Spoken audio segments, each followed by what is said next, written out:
सोचिए, एक आम सा मजदूर, कोई क्रिमिनल रिकॉर्ड नहीं, कोई टेररिस्ट नहीं, सिर्फ एक नाम और एक अफवाह, और फिर जिंदा जला दिया गया। आज की कहानी सिर्फ एक मर्डर की नहीं है, ये कहानी है मॉब जस्टिस, रिलीजियस हेट्रेड और सिस्टम की फेलियर की।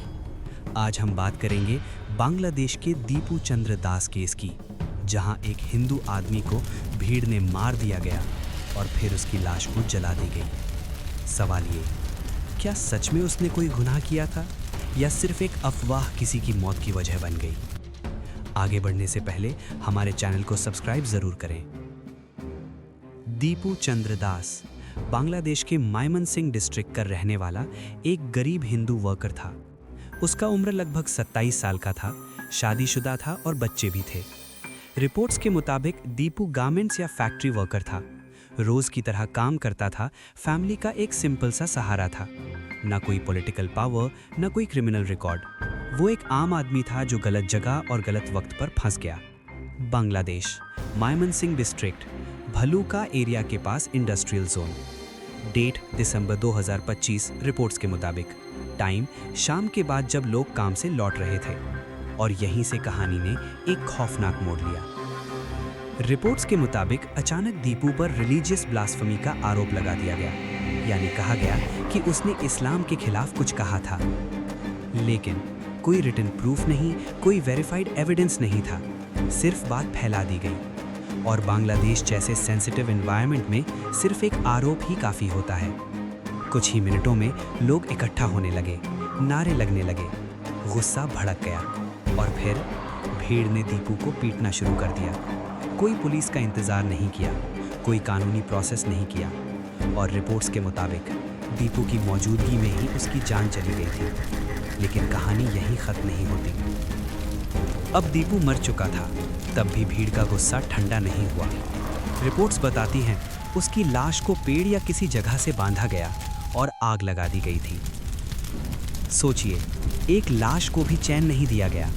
ये सिर्फ मर्डर नहीं था, ये एग्जाम्पल बनाने की कोशिश थी। अब सबसे बड़ा सवाल, क्यों? बांग्लादेश में पहले भी देखा गया है कि ब्लास्फेमी के आरोप पर लोग बिना सच जाने रिएक्ट करते हैं।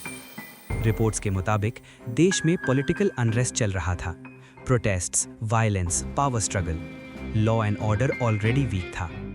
भीड़ में इंडिविजुअल सोच खत्म हो जाती है और लोग खुद जज बन जाते हैं और फिर एग्जीक्यूशनल भी। हिंदू माइनॉरिटी होने की वजह से दीपू और ज़्यादा वल्नरेबल था।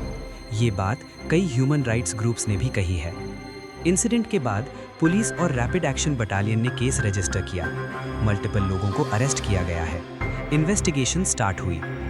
अथॉरिटीज़ का कहना है कि दोषियों को बख्शा नहीं जाएगा। लेकिन सवाल ये है, क्या जस्टिस लाश चलने के बाद मिलता है? इस केस पर इंडिया में प्रोटेस्ट्स चल रहे हैं।